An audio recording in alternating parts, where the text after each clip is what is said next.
Bir anlıq təsəvvür edin, süni intellektin hüquq və ədalət dünyasına daxil olduğunu. Mürəkkəb işləri analiz edən, hətta qərarları proqnozlaşdıran bir texnologiya. Görəsən bu sadəcə elmi fantastikadır, yoxsa artıq qapımızı döyən bir reallıq?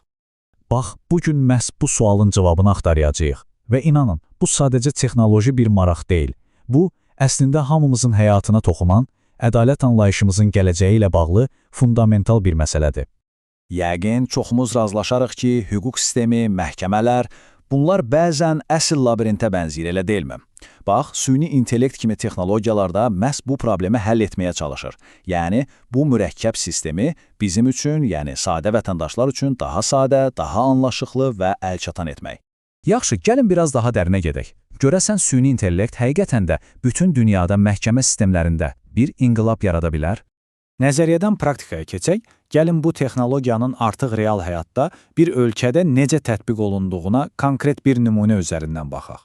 Söhbət Azərbaycandan gedir. Bəli, düz eşitdiniz. Azərbaycan Ali Məhkəməsi Rəqəmsal İnkişaf və Nəqliyyat Nazirliyi ilə əməkdaşlıq edərək məhz belə bir yeni təşəbbüsü həyata keçirməyə başlayıb. Əsas məqsəd isə çox aydındır: ədalət sistemini müasirləşdirmək.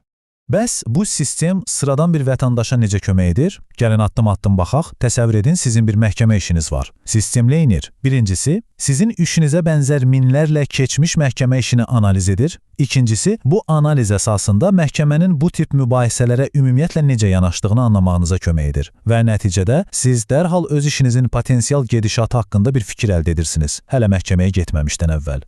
Bu həqiqətən də çox güclü bir alətdir. Amma məsələ təkcə vətəndaşlarla bitmir. Bu sistemin daha böyük hədəfləri var. Məsələn, hakimlərin, məhkəmə işçilərinin, hətta vəkillərin işini optimallaşdırmaq, sistemin şəffaflığını artırmaq və ümumilikdə bütün prosesi daha effektiv etmək. Və bəli, son hədəflərdən biri də məhkəmə qərarları üçün bir növ proqnoz verə bilməkdir. Bax, bu məqamda Məhkəmə Hüquq Şurasının aparat rəhbəri Kərəm Mansurovun bir fikri çox önəmlidir. O deyir ki, süni intellekt hakim qərarını əvəz etmir, onu daha keyfiyyətli və əsaslandırılmış edir. Hakimin analitik imkanlarını genişləndirir. Yəni, rəsmi mövqe çox aydındır. Bu, bir əvəzləyici deyil, bu, bir köməkçidir. Yaxşı, bu bir tərəf. Amma medalın digər üzü də var. Süni intellektin bu cür vədləri ilə yanaşı, gətirdiyi ciddi risklər də mövcuddur. Və bu risklərə görə, məsələn, Avropa İttifaqı bu məsələyə çox ehtiyatlı yanaşır. Sanki eyləci biraz basırlar. Məsələn, Avropa İttifaqının Ədalət Məhkəməsi xüsusi bir süni intellekt etik xartiyası təsis edib. Məqsəd nədir? Məqsəd odur ki, texnologiya ədalətə xidmət etsin, ədalət texnologiyaya yox. Yəni, əvvəlcə qaydaları, çərçivəni müəyyən edək, sonra texnologiyanı tətbiq edək. Bəs Avropa İttifaqı konkret olaraq nədən narahatdır? Gəlin baxaq bu risklərə. Birincisi, qərəzlilik və ayrı seçkilik. Əgər sistemi qərəzli məlumatlarla qidalandırsanız, o da qərəzli nəticələr verəcək. İkincisi, həssas şəxsi məlumatların təhlükəsizliyi, kiberhücumlar təbii ki. Və bir də izah olunmazlıq məsələsi var. Yəni, alqoritm bir qərara gəlir, amma biz onun o qərara necə gəldiyini tam başa düşə bilmirik. Bütün bunlar çox ciddidir. Amma bəlkə də ən böyük risklərdən biri avtomatlaşdırma qərəzi adlanan bir şeydir. Nə deməkdir bu?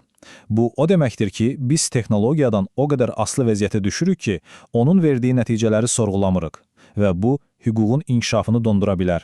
Axı, hüquq canlı bir orqanizmdir, zamanla dəyişir, cəmiyyətə uyğunlaşır. Əgər biz hər şeyi keçmiş məlumatlara əsaslanan bir alqoritmə havalə etsək, bu təkamül dayana bilər. Baxın, bu cədvəl əslində bütün məsələni çox gözəl xülasə edir.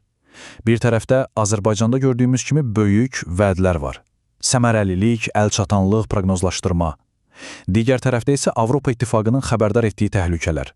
Avtomatlaşdırma qərəzi, ayrı seçkilik, insan nəzarətinin itməsi. Görürsünüz, eyni texnologiya həm inanılmaz bir fürsət, həm də ciddi bir təhlükə mənbəyi ola bilər. Və buna görə də Avropa İttifaqının mövqeyi qətidir. Onların etik xartiyasından birbaşa sitat gətirirəm. İnsanlar, xüsusilə də hakimlər, tam nəzarəti saxlayır.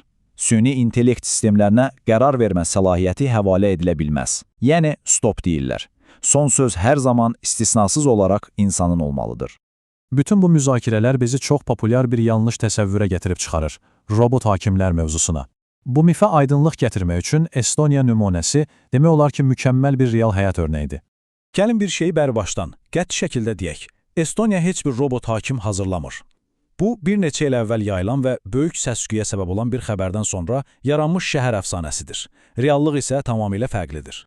Bəs Estoniya Ədliyyə Nazirliyi əslində nə edir? Baxım, onlar süni intellektdən çox praktik məqsədlər üçün istifadə edirlər. Məsələn, məhkəmə iclaslarındakı səs yazılarını avtomatik olaraq mətnə çevirmək üçün, yaxud məhkəmə qərarlarındakı şəxsi məlumatları anonimləşdirmək üçün və ya ödəniş əmrləri kimi daha sadə rutin prosedurları avtomatlaşdırmaq üçün. Yəni, əsas məqsəd nədir? Məhkəmənin o böyük inzibati iş yükünü biraz da olsa dözümlü etmək. Söhbət qərar verməkdən yox, işi yüngülləşdirməkdən gedir. Yaxşı, bütün bu nümunələri, riskləri və reallıqları nəzərə alsaq, məhkəmə zalının gələcəyi üçün bu nə anlama gəlir? Gəlin bu iki fərqli baxışı, yəni mifi və reallığı yan-yana qoyub müqayisə edək. Mif nədir? Mif odur ki, süni intellekt hakim kimi yekun qərarlar verəcək, insanı tamamilə əvəz edəcək. Bəs reallıq?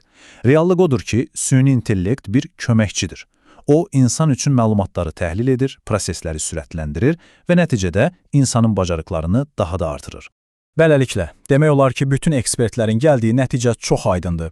Süni intellekt bir alətdir, bir vasitədir. Əsas məqsəd insanı əvəz etmək yox, insanla maşın arasında bir əməkdaşlıq qurmaqdır.